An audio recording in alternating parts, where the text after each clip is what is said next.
Hi, everyone, and good afternoon. It's so great to be here with you all today. My name is Juli Rohl. Oh, sorry. It's great to be with you all this afternoon. My name is Juli Rohl, and I'd like to welcome you to Entrepreneur Hour.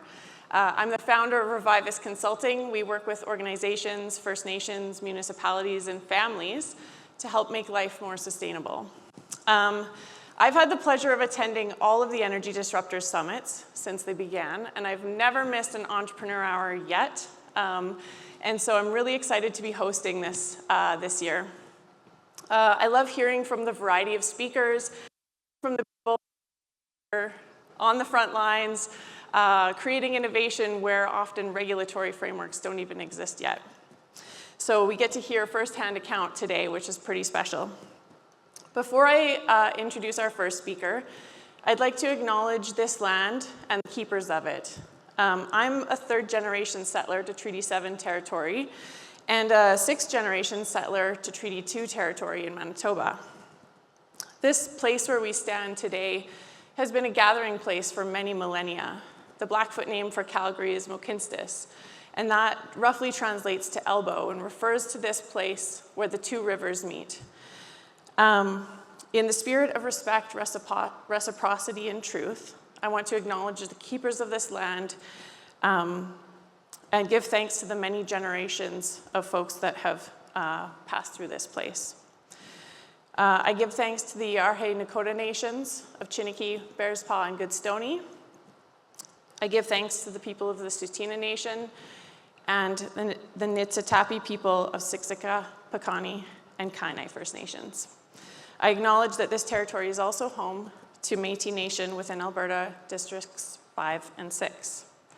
Today's session has two speakers with a joint Q&A session at the end, so I encourage you to think of some questions and hold them until the very end when we can have a bit of a conversation up here on stage. Now, I have the pleasure of introducing our first speaker, Ryan Smith. He's the CEO of 360 Engineering and Environmental Consulting. This company's mission is to deliver simple solutions to complex engineering and environmental projects. Ryan isn't your average run-of-the-mill CEO with a Bachelor of Economics. He also has had an extensive and distinguished career as a professional rugby player.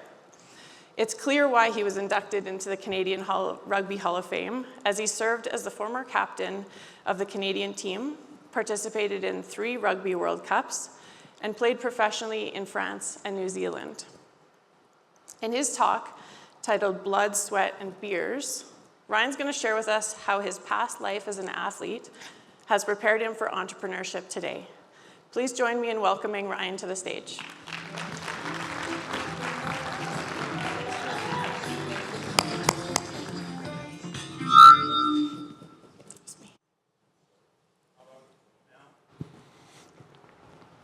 Maybe now? Is that better? Okay. The conversation I'm going to have today, it should be quite fun. I'm calling it entrepreneurial popcorn. Okay? It might be dry at times. Maybe it's salty at times. It's definitely not going to fill you up at all. But you might get some enjoyment out of it. You might take something out of it. And my hope is that you leave today with better perspective on some of the lessons that I share. Those are elite athletes right there. My inspiration in sport. What is it that you're truly passionate about? What are the lessons that your passions have taught you? So I crave constant improvement. And I believe the lessons I've learned from my passions are the ones that serve me the greatest in life. The lessons I've learned from my passions are the ones that serve me the greatest in life. So before I kick off on the conversation, I'm going to tell you what this is not. This is not a conversation about finding your passion. You have to do that yourself. I'm not a fan of that dialogue. I care more about the lessons we learn from the things we love. And to help set the frame a little bit differently as well, I want to talk about changing diapers. So, I had 3 kids under the age of 10, changed thousands of diapers in my career. There's probably a lot of great lessons that one should learn from changing diapers. How to avoid a toxic workplace, how to keep a clean workstation, how to deal with a boss that's yelling at you all the time. These are really great lessons that one should learn from changing diapers. But I hate changing diapers. It's not a passion of mine. I didn't learn any of those lessons. I've forgotten them all already. I care more about the lessons we learn from the things that we love. So let's talk about my passions. One quick note before I do that as well. I'm really passionate about people. Passionate about my wife, passionate about my kids, my family, my friends. This is not that. It's a conversation about the things that I'm passionate about and the lessons that they teach me. So my two passions are sport and entrepreneurship. I'm a lover of all things high-performance sport, but in particular the sport of rugby. Now, if rugby is not your thing, that's okay. You should stay. If it was your thing, I would question your sanity. It's a really stupid sport. You shouldn't play.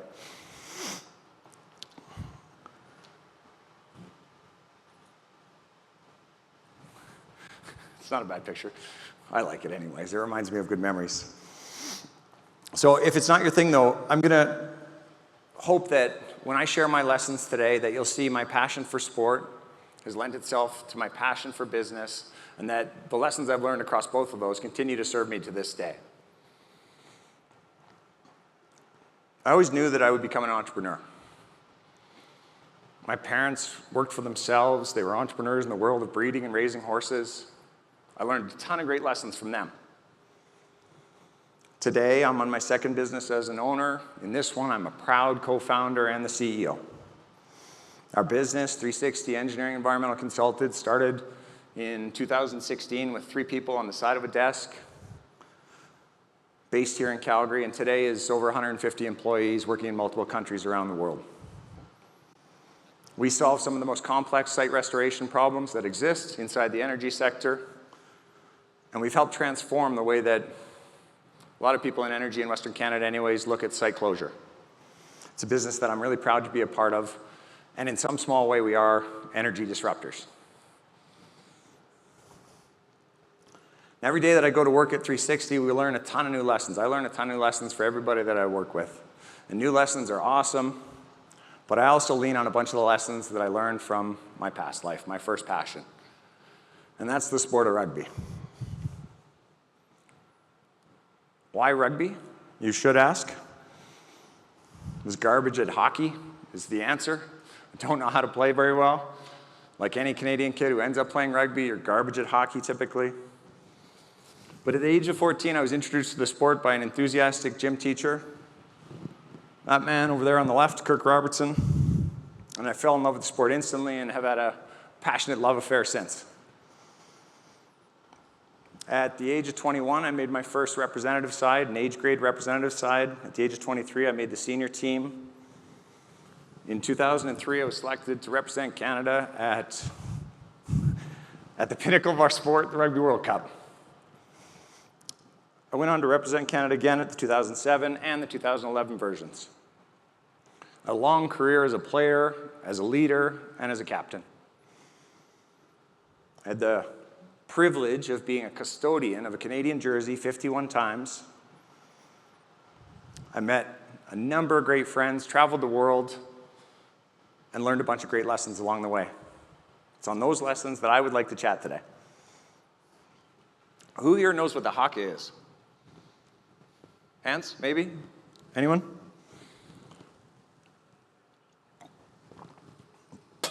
A couple. That's fantastic.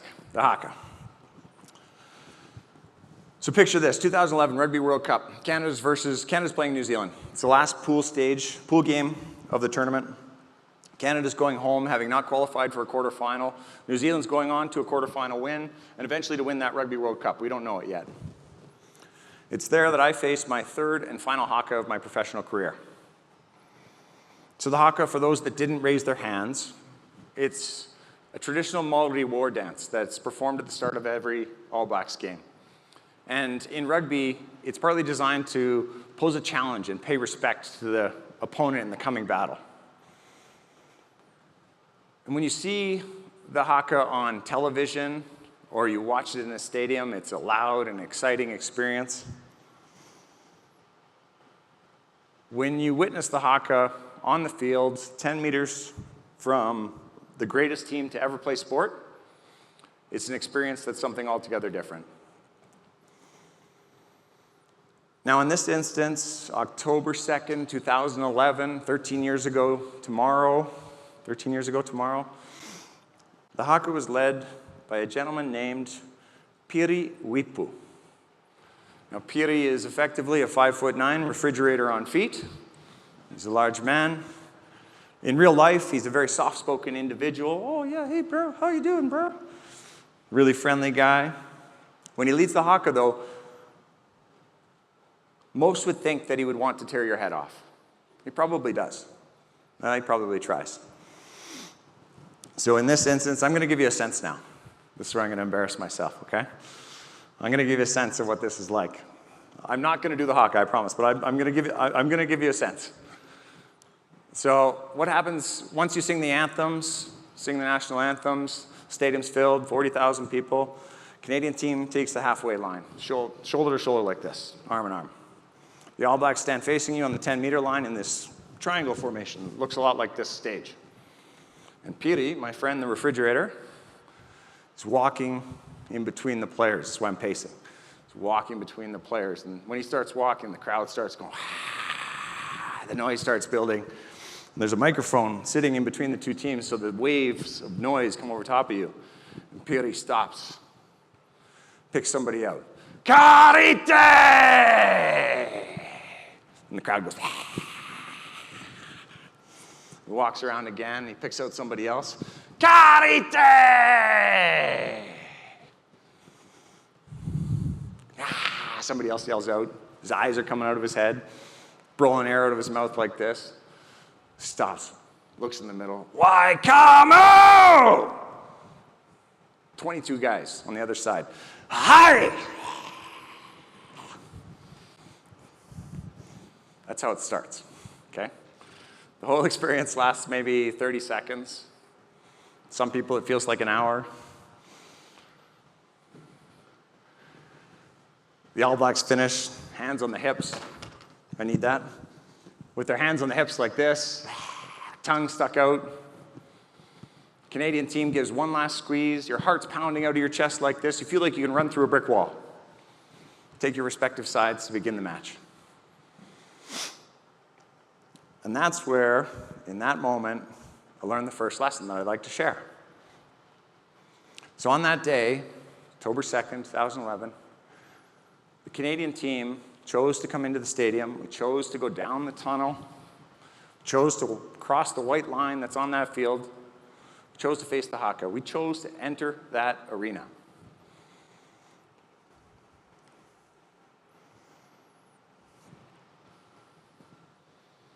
What is it that Teddy Roosevelt says, famous speech? The credit belongs to those who are in the arena, face marred with blood and dust and sweat. Goes on to say, who at worst fail while failing greatly. Think about that. Who at worst fail while failing greatly. Everybody always asks the same question when you face the haka. Hey, were you scared? You should be scared, probably, but we weren't. The answer is always no.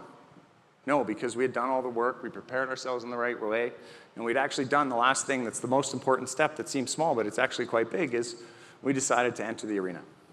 We decided to step on the field.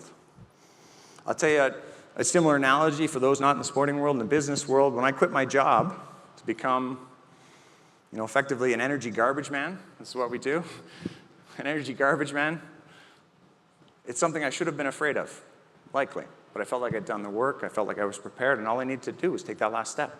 Cross that white line, enter the arena. I had to cross that white line.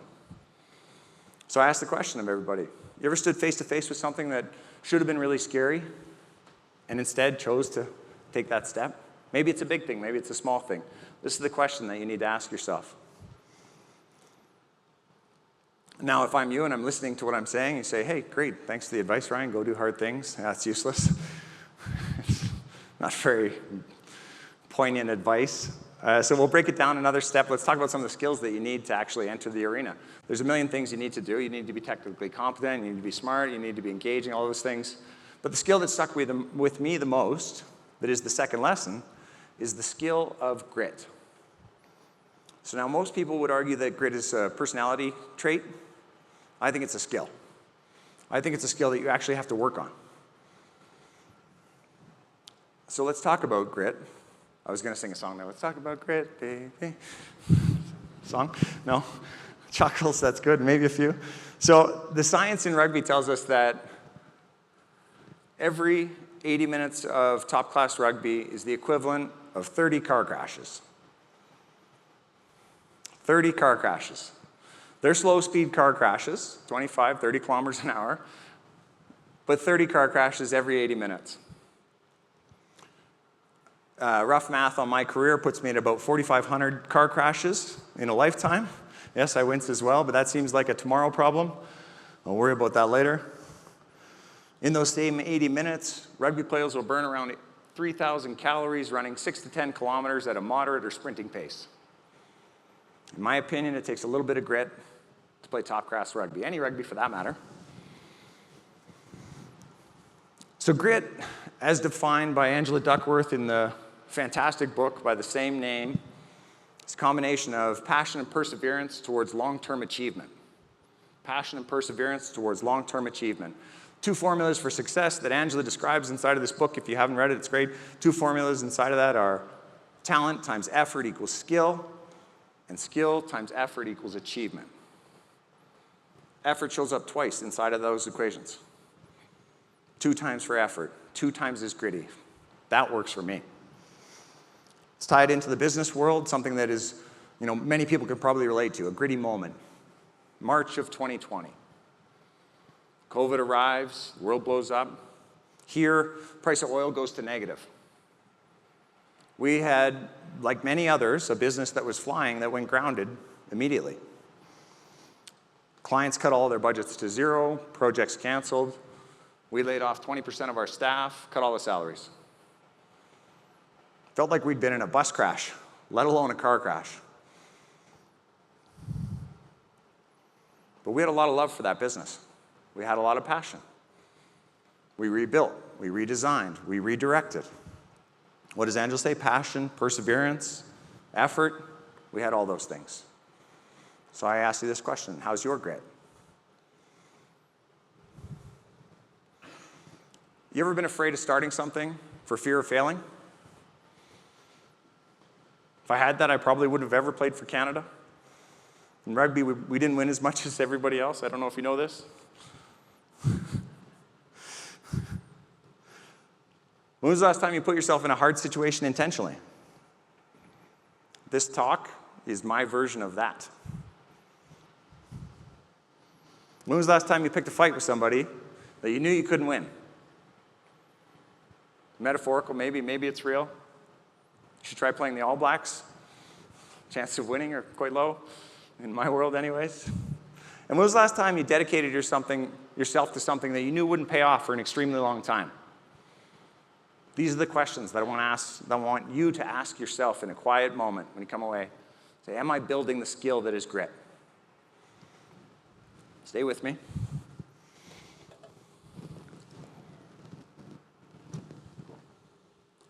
Lesson 3, drink more beer.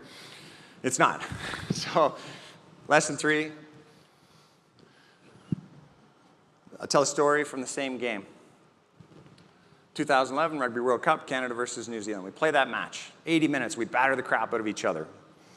Canada loses a nail-biter, 79-19. We finish the match. Easy. Finish the game, we do a lap around the stadium, say goodbye to our family and friends, go into the dressing room, sit down, the coaches say thank you for your efforts, give us all the love, and then something really cool happens. The manager for the All Blacks comes down the hall, walks into the dressing room, and he says, boys, we got a bunch of flats of beer. Why don't you come down and have a drink? So 30 guys stand up, the whole staff, we stand up, we walk down the tunnel, go into the dressing room, sit down, All Black Canadian player, All Black Canadian player. See a few guys I know from past life, we'd start to have a yarn. Other boys do the same. Think about this for a second. The All Blacks have every reason to be cocky. 80% win rate lifetime. Best players in the world of rugby. Revered at home, revered the world over. In any other sporting environment, they're going on to play a quarterfinal, by the way, next week. In any other sporting environment, the All Blacks in Canada may not even shake hands after that match. But in holding with tradition, maintaining a humble approach, the All Blacks invited their opponents down to the dressing room for a pint. It's a time-honored tradition in rugby. So we went over, we sat down, we laughed, we joked for maybe an hour. It's my fondest memory in sport, hands down. We felt like any small club team in any small town anywhere in the world. Think beer league hockey. Now, that's the lesson. Third lesson is to practice humility. And maybe I should have qualified this at the start, that if it sounds like I'm a fanboy for the All Blacks, probably because I am. Arguably, I've had, I don't know, a middle row seat to witness this culture and this organizational dynamic. And when you have tenets inside of an organization that suggests that you should honor your ancestors and that there are no assholes allowed inside of the organization, and that after training sessions, all players, all staff, senior or otherwise, have to remain after and literally sweep the sheds to leave the dressing rooms in a better place than when they arrived, I can promise you that humility is at the core. So there's one more thing. I'm really close. There's one more thing. I mentioned at the start I was a custodian of a Canadian jersey. Okay, it's a really simple concept, but it's a humble concept. Many sporting teams hold this concept really near and dear. But what that means is that that jersey was not mine. I was only just a custodian of that jersey for the time that I got to wear it. For the 80 minutes that I got to wear that, I was a custodian of the Canadian jersey. At the end of every match, I would have to give it back. And then I would have to earn it back.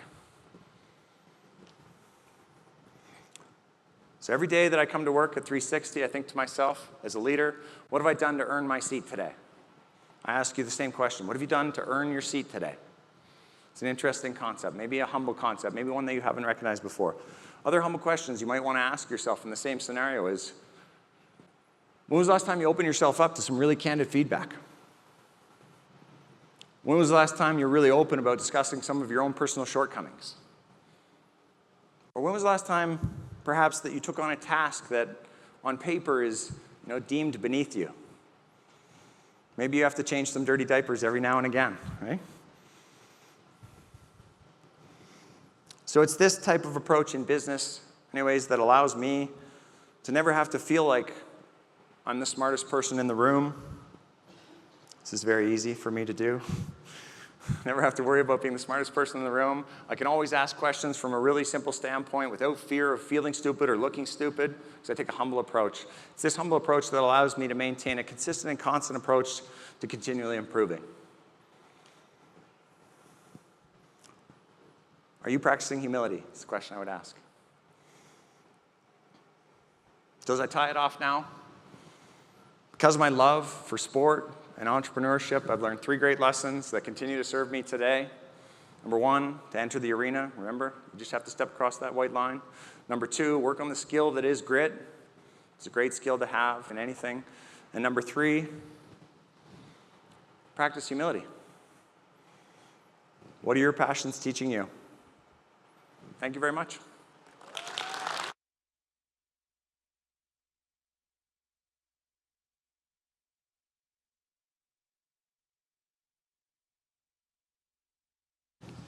Thanks so much, Ryan. I'm glad I didn't get to see that in advance, because now all of the questions are just swirling around in my brain. There was a few kind of cringy moments there of, I wasn't sure where you were going, but thank you, that's great. So I'm pleased to introduce our next speaker now, the second of 2 Julies on this stage for this session. Juli Thompson. She's the Vice President of Origination and Commercial and Industrial Customers at Hydrostore. She started her career in the midstream oil and gas sector, originating and executing commercial contracts. She now has an impressive 20 years of experience in diverse energy sectors, from utility-scale renewable offtake to mergers and acquisitions. If any of you are wondering how we can support massive load growth from data centers in particular without sacrificing reliability and our decarbonization efforts, well then listen up. That's what her talk is going to share with us. So I welcome Julie in her talk titled Future-Proofing 24/7 Clean Power. Please join me in welcoming Julie to the stage.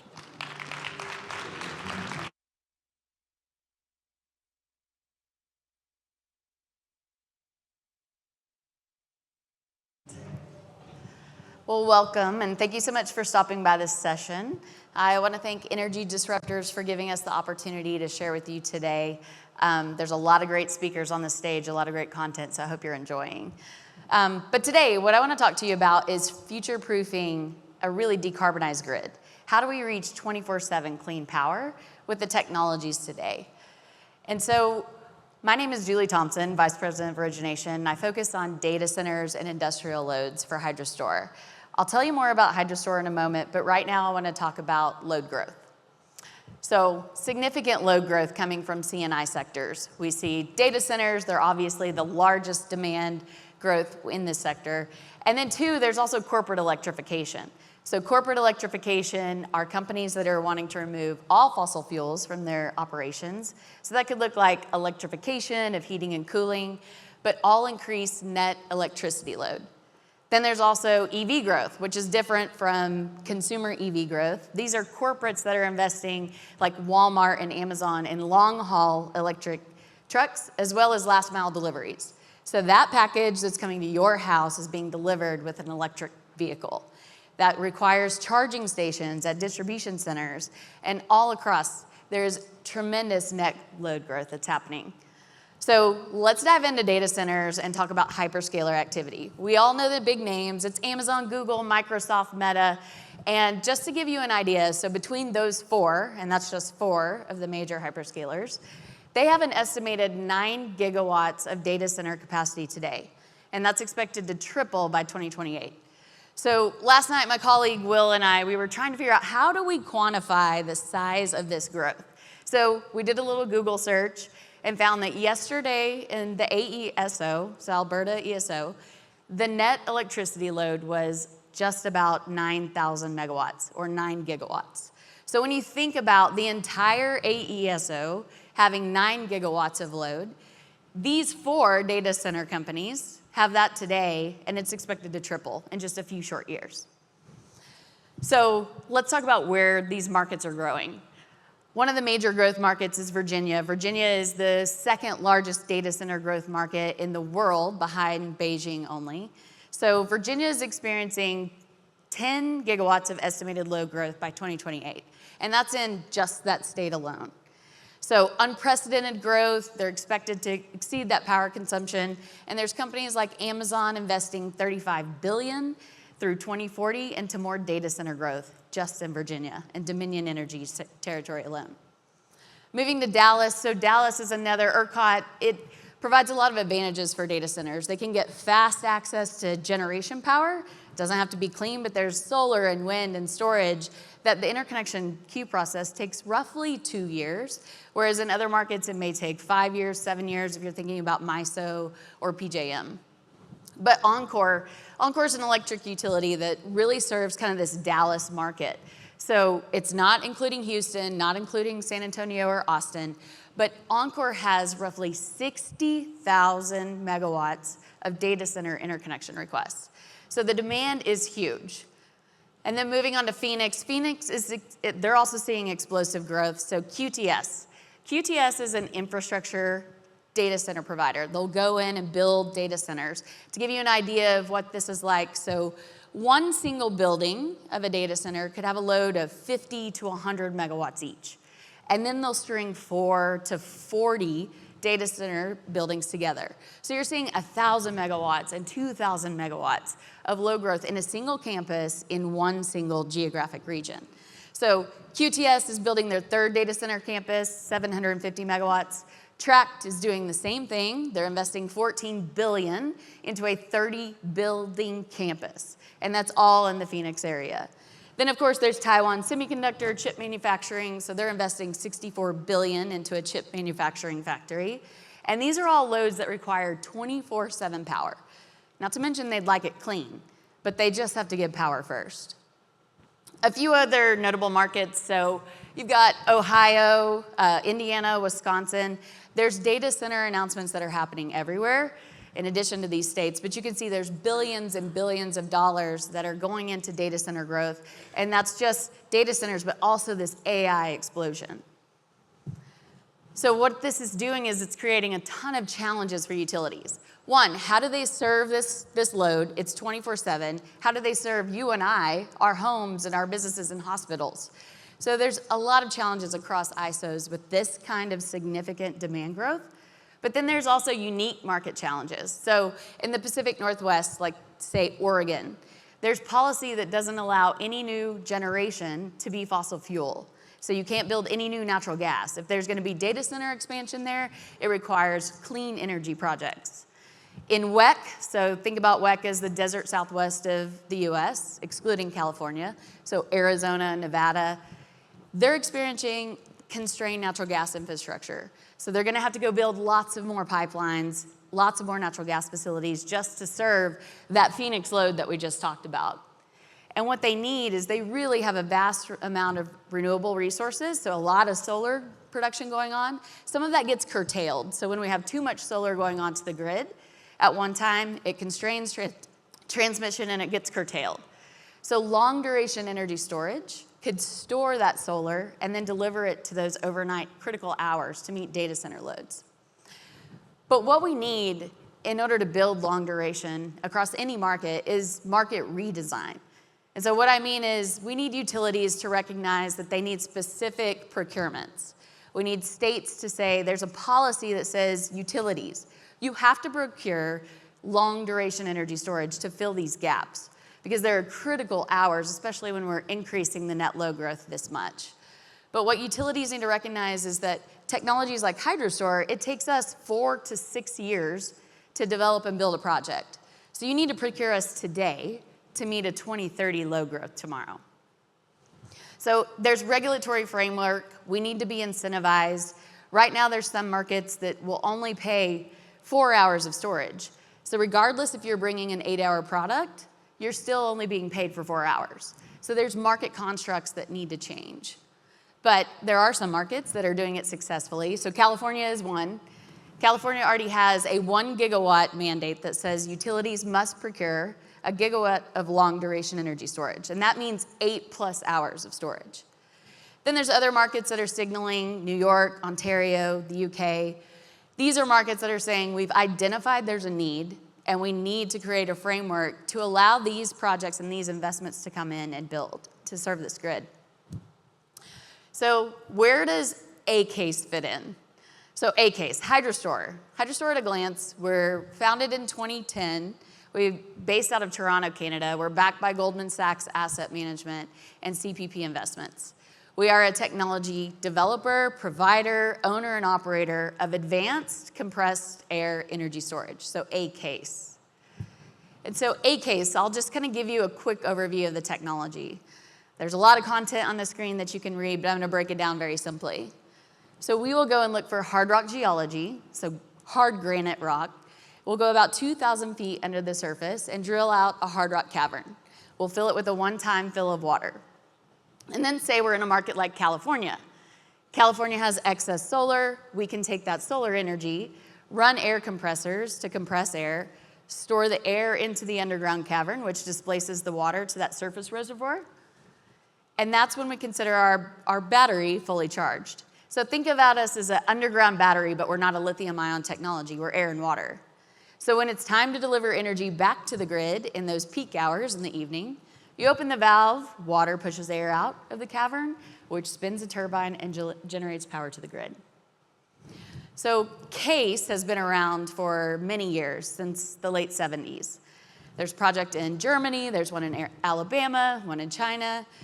But the difference between traditional case and what HydroStore is doing with a case.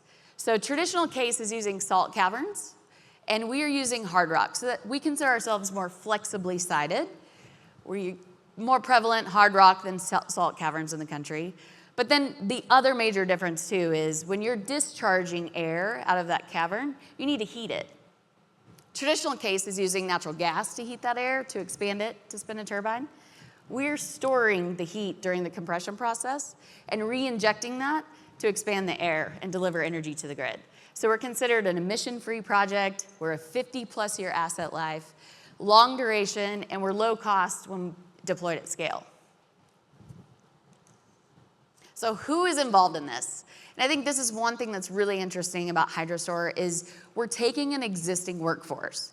We're taking people who have been operating plants and natural gas and coal facilities. We're giving them an opportunity to become part of a clean energy technology and industry.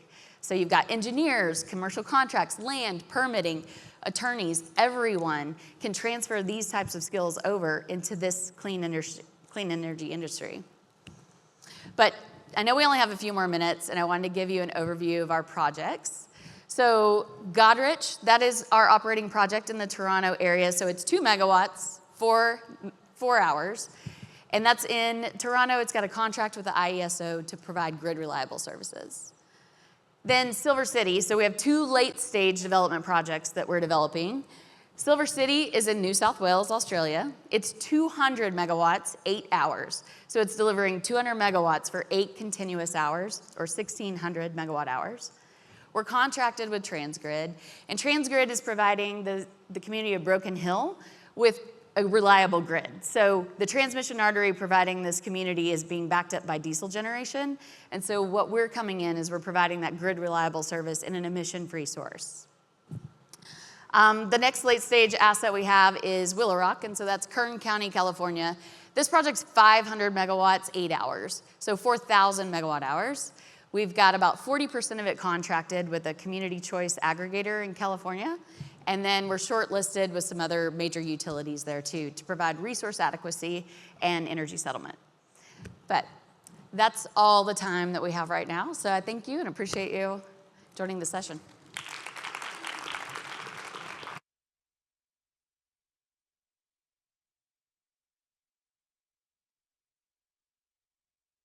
Much, Julie, for that talk. We're going to just move some chairs around and have a little conversation. So get those questions brewing in your mind. I know the first time I heard about the HydroStore's technology as a geologist, I was curious about mining out the hard rock caverns. I had lots of questions about that. So I'm going to kick it off. There was really kind of a, there'll be mics that come around. So if you have questions, just put up your hand and we can grab a mic for you. There was a lot of connection between your 2 talks in the sense that you were both talking about leveraging kind of existing skill sets or leveraging professional other skill sets, you know, whether you're going from sports into entrepreneurship or from oil and gas or other industries into renewable. And so I'm really loving this kind of connection between the 2 talks about kind of how can we use what we've already developed and nurture that within kind of where we're working right now and where we're aiming to disrupt. Ryan, I'm going to kick off with a question for you about what skills that you mentioned in your talk today have you leveraged when working in challenging environments like, you know, say creating new regulatory frameworks and showing up at those tables where people don't always understand the business that you're in and the changes you're trying to make and the improvements you're trying to build upon? What kinds of those skills are you leveraging most in that space? I won't add any new ones to how I described it, but I'll expand maybe on the last skill inside of that construct, the 3 that I gave, the skill of humility. So talk about regulatory regimes. That's an area where our business operates on a daily basis. We're interacting with regulatory regimes across the world on site closure. So it's kind of newish, strangely enough, newish space, and we have to be ahead of that curve or on that curve if we want to address the challenges that our clients face in that space. So I think if you can, and I'll connect the dots right now, if you can maintain that humble approach and try and look at both perspectives inside of that. So what are the regulators trying to achieve? And then what is the client trying to achieve? And how do those two things at some point intersect? And what are the questions that you can ask in advance of that? Then, as a solution-orientated entity, I would suggest that same humble mindset is, okay, what's the best outcome for them, for one side? This is typically how it goes with regulatory regimes. The regulatory regime needs something, and then the client maybe has something that's divergent, but what's the best solution that might come together for both? And if you can, instead of trying to be rammy from a client perspective and position yourself in such a way with maybe that humble mindset, I would just double down on that same thesis. Yeah, so it's like in order to actually collaborate, you have to kind of put your own personal needs aside for a moment, put them beside you and listen and kind of engage and understand everyone's kind of perspective at that table. It's much more eloquently put, yes. Well done. I don't. Well said. Okay, hopefully you're thinking on your questions. I have one question for Julie, and then we're coming to you. So Julie, Ryan mentioned entering the arena. It's kind of that last step. You're prepared. You're not scared, although I might dispute that point. We can discuss that over a beer later, Ryan. What's a time that HydroStore needed to enter the arena, and what did that look like? How did that take shape? How did it play out? So we talked about regulatory frameworks. There has to be a commercial pathway. There has to be a revenue stream for us to build these $1.5 billion infrastructure projects. So it's getting the regulatory framework, and our executives have spent, entrepreneurs themselves have spent 7 years in the CAISO market trying to get regulatory framework set so that we could have a revenue pathway. So we don't get to just go develop a project in any market that we want. We have to know that there is a revenue stream and market signals that are going to differentiate the two. So entering the arena there's a lot of preparation to do so before you step in. Yeah, and how Peter Trzakin was talking this morning about, Edison had to create a fully functioning light bulb in order to actually start the conversation about changing the rest of the system. So you kind of have to develop that technology so that the regulators will, listen to you, but then at the same time, you don't want to go all the way before you're able to commercialize it, right? So, okay, coming to you all. There's a question right in the center here. Hi, Julie, could you tell us what your typical round-trip efficiency is of this ACASE technology, and what are the factors that make it more or less efficient? Yeah, so I'm not a part of the technical team, so I'm going to give you the high level, and then I will absolutely connect you with someone if you like. So HydroStore's ACASE technology is roughly 65% RTE. So lithium ion, when you kind of start comparing, lithium ion says 85%. However, what I'll tell you is our ACASE technology has zero degradation. So we're a 50-year asset life with zero degradation, and we don't have a requirement with state of charge or depth of discharge. You can fully deplete us, fully charge us, and that not have any effect on degradation. Yeah. Plus, we provide rotating inertia. So we're a little bit different than an inverter-based technology, and we've got the spinning reserves.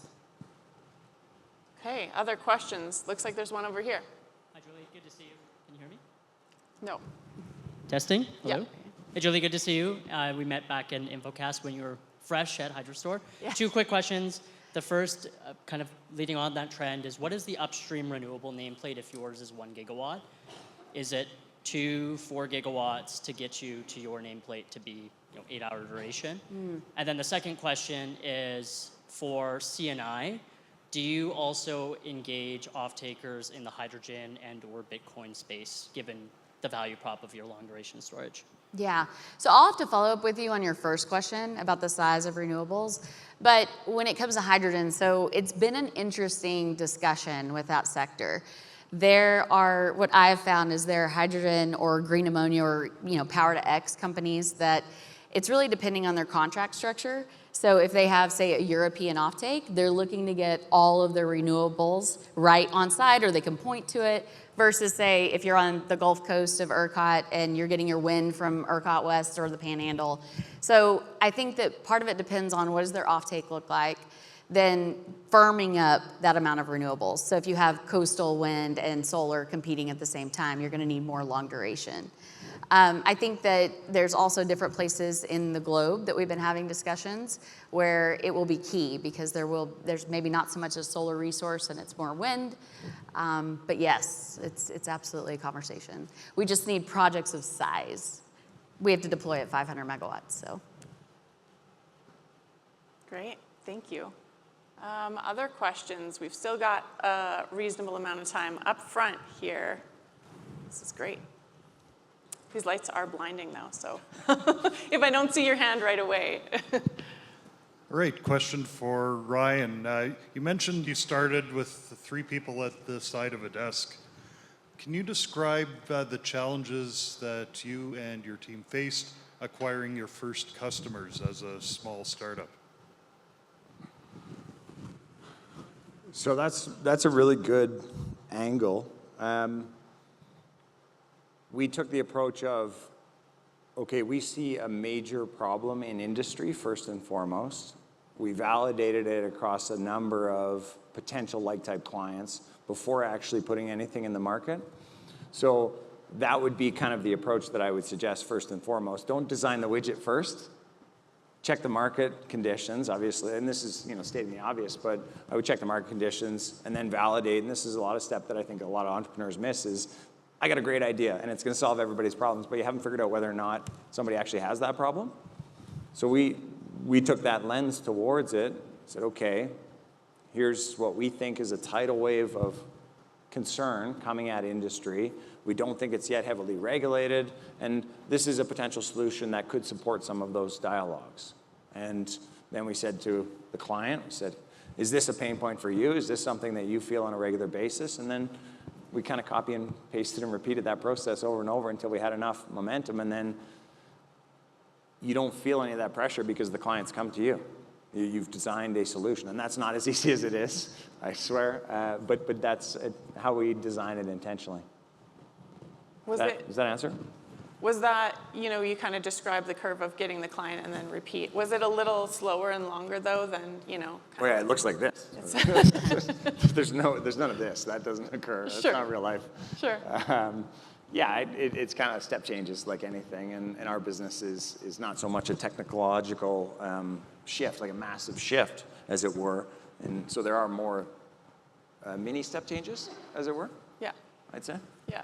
Well, and you've kind of got a foundation of a current need to build upon and a current industry that has a need, whereas you're kind of coming out of the blue and adding in a solution that many people haven't utilized before, right? So It takes all of us. very different. It's going to take all of us, so. Yeah, exactly. Okay, other questions on this side? Hi, I'm an entrepreneur like you, Ryan, so whatever you said totally resonated with me. I set on a path to solve a paper problem. The industry is still using paper waste manifests to track the movement of remediation soil that goes to a landfill or hazardous waste that goes for disposal. Now, what do you think? How would you rate the industry towards adoption, because it's been almost 8 years and I'm still fighting the fight with paper? Any words of wisdom? I'm guessing this is for you, Ryan. That's mine, yeah. Can I just clarify that question? You're saying, hey, how come there's no progress inside of in situ remediation or other technologies that fit in that space? Yeah, basically technology Yeah. You could probably appreciate this really well, too. Regulation never moves as fast as technology, and sometimes you have to have one in place before the other comes along. Sometimes you have to take your lumps for any number of years and continue to enter the arena, as it were, multiple times on little things. It's a kind of a flippant answer, but in what we see as a business, specifically speaking about that part of industry and soil remediation, I'm almost certain that those technologies are going to accelerate the demand and the need. You know, your conversation over here, you've got a solution, okay? Have you validated it with all the client base? There is demand there. I know that that demand exists and that that solution will help solve some of the problems inside a site closure, not all of the problems, but some of them. Maybe just preach a little patience, I think, which after 8 years is really tough, I get that, but you know, it's the 10-year overnight success is really the way to think about it. But I mean, building upon that too is finding out who needs you most, and then finding out who are the largest voices and the biggest influential groups when it comes to policy, right? We can all look across energy and see who are the largest voices. So finding a way that you have a solution to get in behind that big voice. It also might come down to a difference between applying and innovating a new technology and creating a business, right? I think there's a bit of a dance in terms of what the customer is asking for and what you're able to give. And Ryan, you kind of talked about that step change where, you know, you figure out what their needs are and then you provide the solution that meets the needs versus saying, I have this solution, how can we use it to solve your problem? It's a little bit harder to do that round peg in the square hole. And so you have to build it slowly, right? It's what the patience kind of you're referring to. And also maybe sometimes you have to play, have you seen the movie Inception? So you have to make it somebody else's idea before, you know, it actually gets across the line. I think that's probably something we should consider inside of that dynamic as well. It's great that it's your idea and you think that you've solved everything, and I'm not pointing just to you, but in that instance, you know, if you say, I got the solution to all your problems, somebody's just going to say, beat it. Right, yeah. It's probably like, hey, you know what? You got a pain point, and I think, you know, there's options out there. Maybe mine's one of them. Yeah, versus the old snake oil salesman. Snake oil salesman is the great way to, that's. Yeah. Okay, we're out of time. That went so fast, light speed. Thank you all for joining us today. This has been such a pleasure. Quick timekeeping check. I think some of the next sessions start right at 2. And so 2:05? Okay, thank you. 2:05, so you've got almost 10-minute break to refresh yourselves and chat amongst yourselves. Great to be with you all. Let's have another round of applause for our speakers today. Thank you. All right, take care. Thanks, Julie. Nice work. Well done.